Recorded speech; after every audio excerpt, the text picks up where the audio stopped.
Yeah, we all can hear you. Okay? He's doing the stall tactic. So here's the question again. He's doing the old stall tactic. Boy, I know how these guys work. The question is what proof and evidence can you provide that atheism is accurate and correct without evading? This is like the fifth time we've asked him. Go ahead, Epic.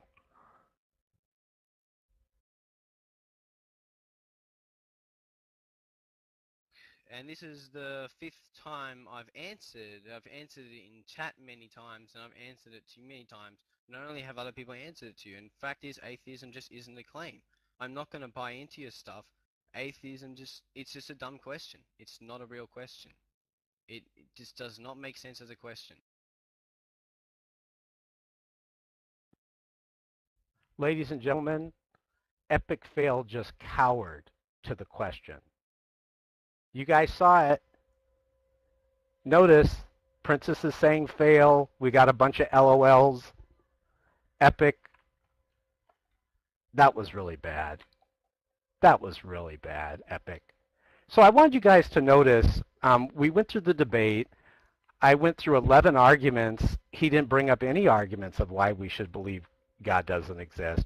And then when we asked what proof and evidence do you have that atheism is accurate and correct, he ran from the question. Epic, would you do me a favor? Would you thank the Atheist Experience Show for turning you atheists into cowards? Would you do that? Now, Pete's in the room and he says, that was an epic fail. How ironic, because I'm not making this up. This is a real atheist. He named himself Epic Fail. Yes, Epic Fail, you have got to thank the Atheist Experience Show. They're turning out a bunch of cowards. I think you guys have the spine like your god, the spaghetti monster. Uber, hey, Uber, I would like, since he ran from the question, I would like you guys to talk about why an atheist, when they say that God doesn't exist, and then we want them to give arguments, unless you're still in the you're in the room where you can't talk, Uber. Why is it that atheists don't want to give arguments? Why is that? It seems like they want to say that God doesn't exist, but then when we ask them what proof and evidence, oh, by the way, I have to tell you guys something. Since I'm recording this, I want to go through a list of people that have failed that question. You got the Atheist Experience Show, Atheist of Florida. You got our friend Epic Fail here. Epic Fail, you got to really thank the Atheist Experience Show. They're turning out a bunch of wimps. We got we love you, brother. And because this is going to help a lot of people on YouTube when they say, God, Epic Fail ran from the question. Now, if someone asks me what proof and evidence do you have that Christianity is accurate and correct, you guys can play back the audio. At least we gave arguments, you know. Epic Fail, do you? Oh, yeah, Steve likes to curse. That's right. Princess Praise is giving me, yeah, we debated Steve likes to curse, and he was not able to provide proof and evidence that atheism is accurate and correct. Let me tell you another person, the Amazing Atheist. You know the Amazing Atheist, if you guys look for a video called Proof Atheism is Madness, I will give him credit. He actually said he cannot prove that atheism is accurate and correct. He actually said that. So, and then we asked Thunderfoot that, and he just ran from the question. We asked Aaron Raw that, and Aaron Raw failed the question. So it's a good question, guys. I think we should ask that more often. Yeah, Pete says at least the Amazing Atheist was honest. Yeah, it really is. You know what I'm going to do, Epic Fail? I'm going to send this video to the Atheist Experience Show and show them that they're not equipping you guys for debate. They're really not. Can I give you some advice, Epic, when you go to debate people? Here's a good idea. Have some arguments.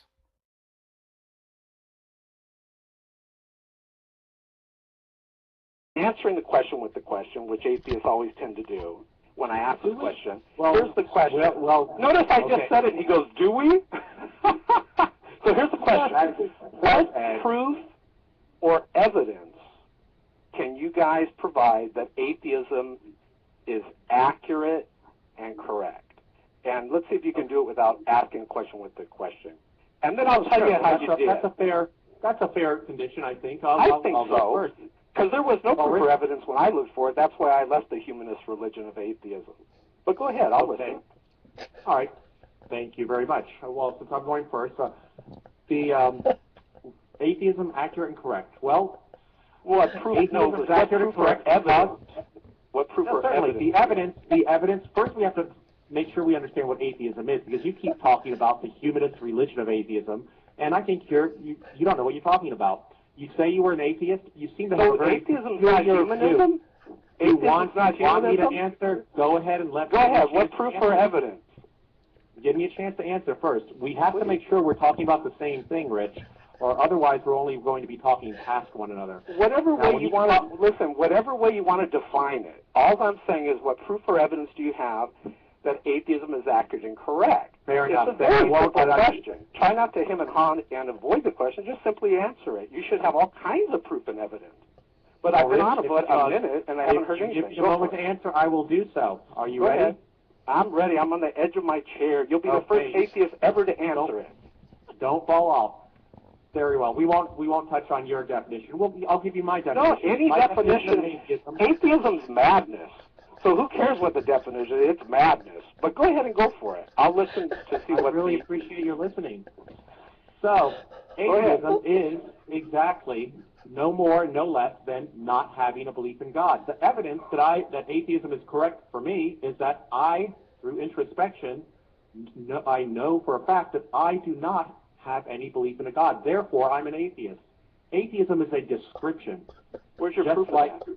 Where's the proof and evidence? That I'm an atheist? Where's your proof and evidence? Where's your proof and evidence? You're avoiding the question. See, typical atheist with the spine of spaghetti. What proof or evidence do you have that atheism is accurate and correct? I asked the second time. The problem, Rich, is that we're atheists because of the lack of evidence for a God. So there's lack of evidence for atheists. So what proof or evidence do you have that atheism is accurate and correct? Okay, no, please. He's talking enough already. Third time. Rich, I have answered your question because you keep interrupting me. Where's the proof? You didn't supply any proof. You failed miserably on live radio to provide any proof or evidence that atheism is accurate and correct. No, this does remind me of last night a little bit. Let's try this without you interrupting. Will you allow me to complete a sentence? As long as the next words out of your sweet, lovable atheist mouth is proof and evidence. We, the world, if we're going to risk denying Jesus Christ, and we're going to have to believe in some other type of proof or evidence, you guys are going to have to supply more proof and evidence than Jesus Christ supplied.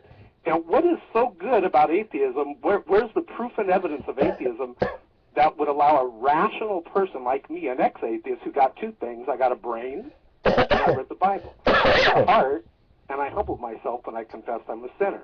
So I'm not hearing any proof or evidence that atheism is accurate and correct. I know you're not hearing. You're not taking a pause to breathe. Go ahead. Now that you've answered, just try not to Rich, you said define atheism as I did. No, I did not say define atheism. See, you're lying. Play back the audio. I said, what proof or evidence do you have? Don't lie. We have this recorded. How unfair. You later and hear what you said. Yeah, play it back. I never said define atheism. I said, what proof or evidence do you have that atheism is accurate and correct? And I'm going to be really quiet, and I'm going to listen to the proof and evidence. Go. Okay. Atheism is lack of belief in a God. When I say that atheism is correct, I mean that I don't have any belief in God. Do you understand that so far? Yes or no only, please. I understand you haven't supplied any proof or evidence. Yes, I understand you haven't supplied any proof or evidence. Yes, I understand you haven't supplied proof or evidence. So where is it, though? Okay. The evidence. Someone else on the line that could at least answer the question. Rich, first of all, the evidence that I don't believe in God is my say-so. I'm saying I don't believe in God because I know that for a fact. The same way if you ask someone, what's your favorite ice cream? How do you know it's for a They fact? say it's vanilla. Where's your proof? Where's your proof that you your know favorite for a ice cream is fact? vanilla? What is your proof that your favorite ice cream is vanilla? Can you Where's prove your that? proof Do you for have a fact? evidence for it? Where's Rich, your you're proof? wasting your time. Listen, we want proof and evidence. I can You give have you proof if you failed ask me a miserably. mathematical Listen, question. my sweet You have little a atheist. mathematical question for This me, is Rich. why I left the madness of atheism. It's based on faith. 100% faith. This man doesn't even understand what atheism is. But I think You guys seem like you're pretty upset now. We have shaken the foundation of atheism. Now that the whole world and everyone on your show knows there is no proof or evidence for atheism. Someone please be quiet. I can say the same thing for Christian. Now we're going to give Frank an opportunity to speak. So, Rich, zip it. It's just a matter of As lack long of as am I going to have a chance to talk after Frankie boy here? Just cut him off. We're going to let Frank talk. Running from the debate. No. You're All right, fine. Well, am I going to have a chance to talk after Frank? He run the show. Just You called in to ask us what we think. mute him. You can mute No, him. I asked what Trying to proof or express what you evidence. think. Proof So and here it evidence. comes. Stand by. Go ahead, Frank. We have come to our conclusion that there is no God because of the lack of evidence. You know, extraordinary claims like they got in the Bible require extraordinary explanations. And we haven't seen hardly any explanations at all that aren't just drawn from fables. So we have come to the conclusion that there is no God, and everything that happens to man is either accomplished by man or is destroyed by man. There is no God there to guide it.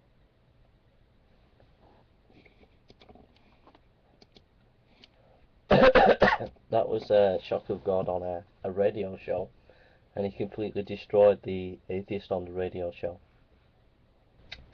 What I found really interesting there is I've come up against this for 2 years, this definition of atheism, and what you don't get from atheists is actual evidence for their atheism, and they use their definition to run away from the fact that they need to provide evidence and reasons for their beliefs, and they don't do that.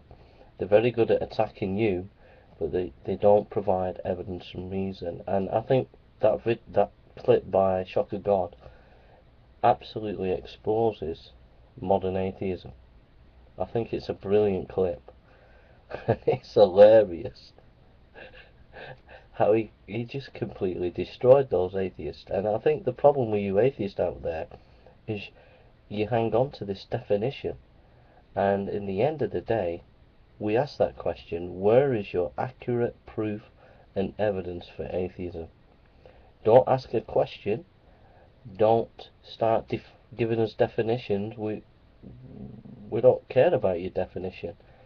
What we care about is whether you've got some proof and accurate information and evidence to prove that your atheism is correct. And I have found we've had some famous atheists make comments on this channel. We have some famous atheists make comments on Zweeman 100, but what we've never had from any atheist is any evidence from the atheist community that is accurate and that provides proof that atheism is correct in its assertions. So why is that, atheist? Why will you not provide the evidence? Why will you not provide the argumentation and the evidence to show that your beliefs are accurate and correct? What the atheists will do, they'll ask you questions, they'll attack your faith, they'll criticize you, but they won't stand and provide evidence themselves. You know, who came up with this definition of atheism? Where did it come from? No atheist has been able to tell me that yet. And why is it the best definition above other definitions? What arguments do you have to prove that your definition of atheism is a better definition than other definitions of atheism? But even when you get to your definition, why, at the end of the day, don't you just give us some proof and evidence that atheism is correct. I say shock of God completely and utterly destroyed you atheists, and I can see why you get angry with him, because he's absolutely demolished you. Alright, so thanks shock of God, thanks for doing that and providing us with some total amazing clip that shows that atheism is completely rubbish and that we need to have something that we can hold on to, and his name is Jesus Christ, the Son of God, who died and rose again. Thank you for listening, and God bless you.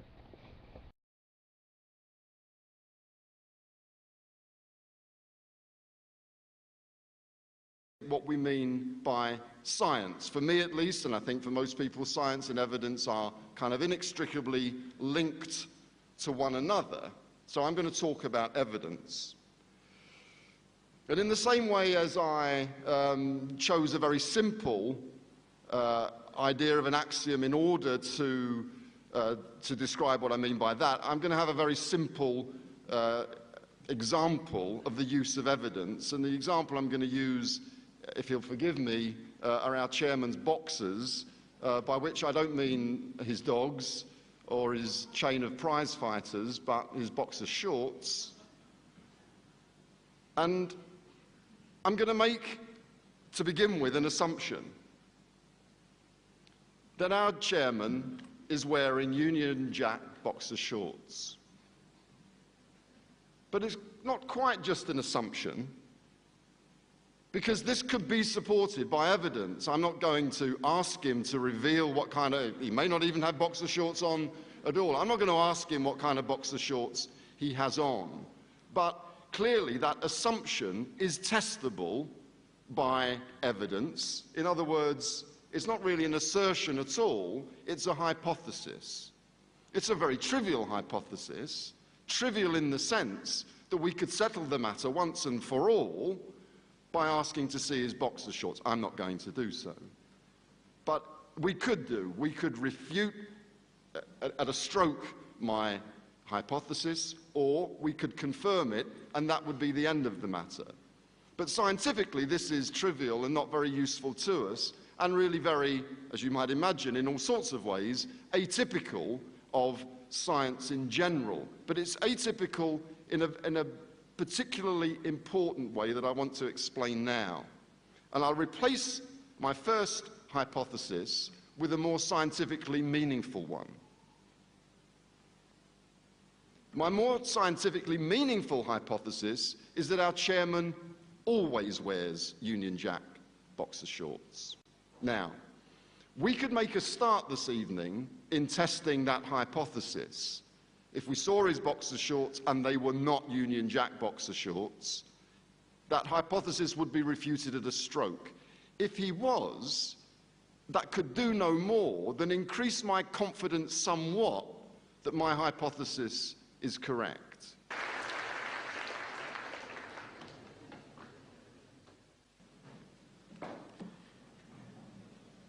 You'll remember that in my first speech, I said I would defend two basic contentions in tonight's debate. First, that there's no good reason to think that belief in God is false, which Professor Bagan must show if he's to defend the view that it is an illusion or delusion. Unfortunately, we've yet to hear any arguments tonight to think that that belief is false, and so far we've not heard any grounds for thinking that belief in God is delusory. Now, what about my arguments to show that belief in God is not delusory, but is in fact a true belief? Here, I am surprised by how conciliatory Dr. Bagan is toward my arguments. Take the first one, based on the origin of the universe. He accepts the first premise, he accepts the second premise. Therefore, it follows with logical necessity that the universe has a cause of its existence. Now, I wonder what Professor Bagan thinks that cause is. If those two premises are true, there must be a transcendent cause beyond space and time, beyond the universe, which brought the universe into being. Who or what is this?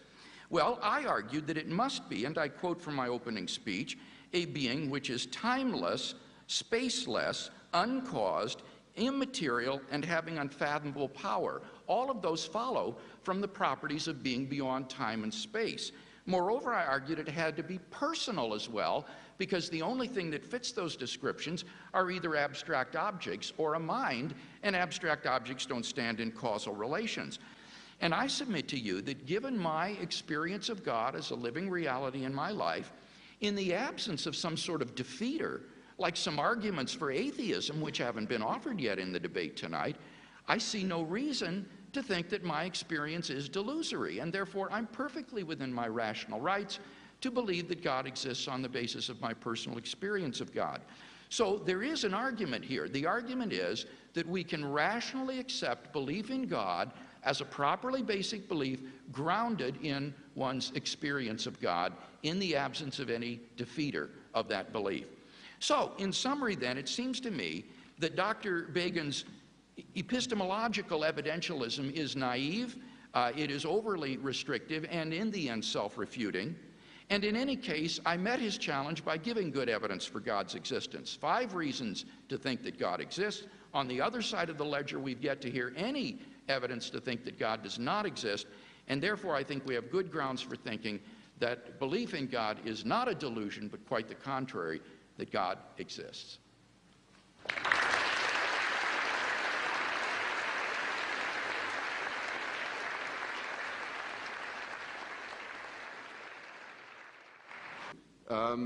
And he says that I must show that a belief in God is false. I don't know why the onus has to be on me. I thought it was on him. But let's just consider that a moment in my last half minute here. It seems to me that a belief is false if it is held in the absence of evidence.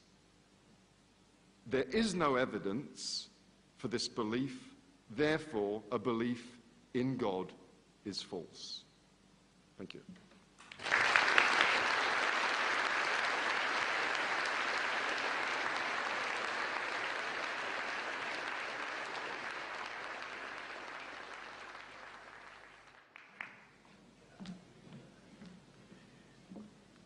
Before I look again at those 2 contentions that I said I'd defend tonight, let's try to say something more about these matters of epistemology. Remember, I argued that the dictionary definition of a delusion is a false belief or opinion. So Dr. Begin is offering us a revisionary definition of what a delusion is. And he's saying that something is a delusion if it is neither self-evident nor held on the basis of evidence. And in his last speech, he made the astonishing assertion that a belief is false if it is held in the absence of evidence. Well, that's patently wrong. It's easy to give counterexamples. Suppose I believe that there is a person standing right outside this door at this very moment. I have no evidence for that. Does that mean that belief is false? No, he could be there right now. In fact, when we make predictions about the future, we don't know whether they'll come true or not, but if they do come true, then those were true predictions. So it's patently wrong that a belief is false if it is asserted in the absence of evidence. But I gave 2 criticisms of his evidentialism. First, that it's overly restrictive. Remember my example, how it would undermine science. The special theory of relativity is based upon certain assumptions about the one-way velocity of light that cannot be scientifically proven. Another example, the Copernican principle. This underlies all of modern astronomy. It states that we occupy no special place in the universe. Without the assumption of this principle, it's possible that the distant galaxies operate according to other laws of nature, and therefore all of our data about them is wrong. You simply have to assume the Copernican principle that the same laws operate there that operate here in order for astronomy and astrophysics to even be possible. So his evidentialism would destroy science if you adopted it. Moreover, it would mean our beliefs in the external world, the reality of the past, are not justified. He says, no, these are based on evidence. Well, this is just philosophically naive. I think he needs to take a good dose of reading and skeptical thinkers like Descartes and David Hume, who will show that all of my experience would be exactly the same if I were a body in the matrix. There's nothing you can do scientifically by way of gathering experience to show that that's false. It is simply a properly basic belief that is grounded in our experience of the external world. But you can't provide evidence for it, because that assumes that the evidence we gather is veridical, which is what the hypothesis denies. Moreover, I pointed out that it's self-refuting. The statement, only believe in what is self-evident or inferred by evidence, is not itself self-evident. In fact, most philosophers today disagree with it. Neither is it based on evidence. It's an arbitrary definition, and a bad one at that. Now, what's the cash value of this? It means that if you're to show that God is a delusion, you've got to show the belief to be false. That's what the definition of a delusion is. It's a false belief or opinion, and we've yet to hear any evidence tonight to show that it is false.